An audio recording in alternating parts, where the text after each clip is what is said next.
Du tout, du tout. Moi, je pense que, comme on a eu à le dire à plusieurs reprises, je ne suis pas dans cette catégorie de gens, de socialistes qui font dans le nombrilisme.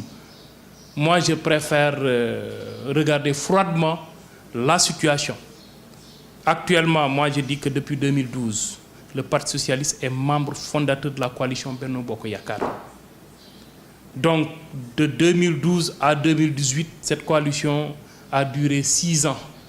Et c'est 6 ans de longévité, 6 ans de stabilité. Et c'est une coalition dont on dit qu'elle a connu un record de longévité. Depuis l'indépendance jusqu'à maintenant, aucune coalition n'a autant duré. Donc, à partir de ce moment-là, moi, je dis qu'on est dans une coalition.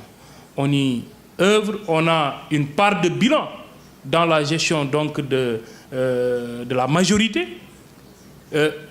Est-ce logique ou est-ce qu'il serait compréhensible que parce qu'on est à la veille d'une élection présidentielle, que le Parti socialiste doit forcément quitter la coalition pour aller se constituer une autre coalition? Je rappelle juste qu'on est actuellement à l'heure des grands ensembles, donc à l'heure des coalitions.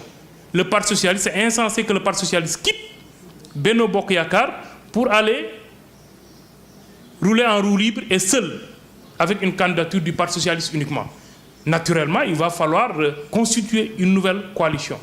Mais à quoi bon tuer cette coalition-là, ou en tout cas quitter cette coalition pour essayer d'en recréer une autre? Alors qu'il nous est tout à fait possible de renforcer cette coalition, parce que la question c'est quoi? Qui sera le candidat du Parti socialiste? Moi, je dis que dès lors qu'on est dans une coalition, qu'on peut penser à travers cette coalition à avoir un candidat unique. Et je rappelle juste, en 2012, c'est ce que les populations nous avaient reproché et qui nous avait valu peut-être cette défaite mémorable de 2012 au profit de Macky Sall. Certainement, si en 2012, si nous avions pu nous retrouver autour de Benno Siggil Sénégal avec un seul candidat, qui pouvait être Ousmane Tanor Dieng, qui pouvait être Moustapha Niasse, qui pouvait être Abdoulaye Bathily ou toute autre personnalité, certainement aujourd'hui ce serait cette personnalité-là qui serait à la tête de l'État.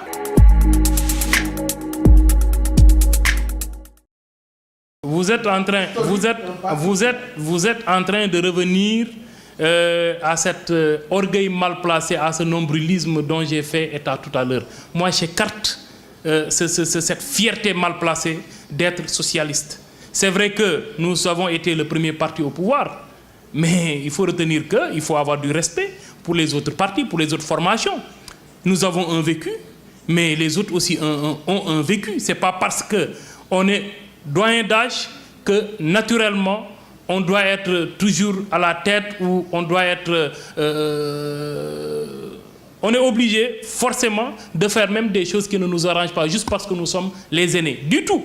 Moi, je pense qu'il faut être réaliste, il faut être concret.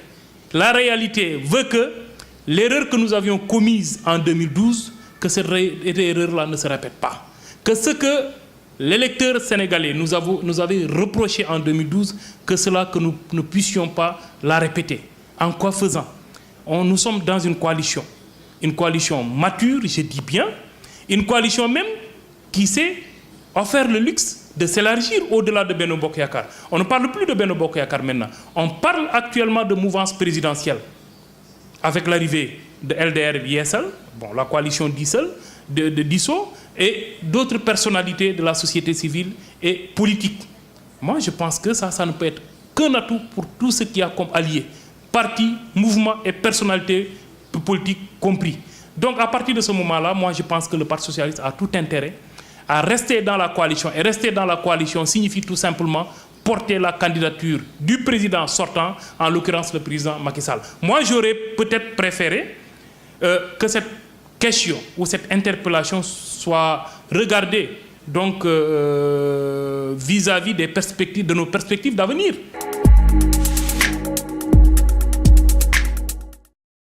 Le Parti socialiste n'a jamais fusionné avec l'APR. Le Parti socialiste ne s'est pas dissous dans l'APR ou dans Benno Bokk Yakaar.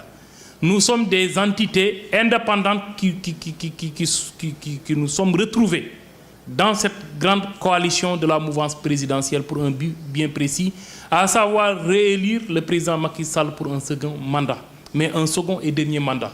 Mais qui vous dit que, au terme de ce mandat ou au cours de ce deuxième mandat, mais on n'aura pas réussi à faire accepter à la coalition ou à la majorité présidentielle une possibilité de porter la candidature à la candidature donc de cette coalition-là, un socialiste. Et ça, nous y œuvrons. Et je pense que ce serait un bon retour d'ascenseur de la part de Macky Sall. Je ne dis pas de la paire, mais je dis de Macky Sall. Et éventuellement de toute la coalition. Parce qu'il nous a fallu faire un gros sacrifice pour pouvoir donc accéder à cette requête qui s'impose à nous. Nos militants, il a fallu les convaincre. Et ils sont actuellement convaincus. Et tout le monde a accepté cet état de fait. Nous soutenons la candidature de Macky Sall pour la présidentielle de 2019.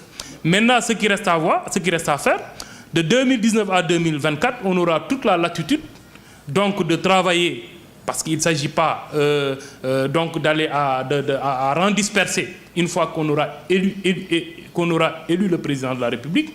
Il va falloir continuer donc à répondre aux préoccupations des Sénégalais.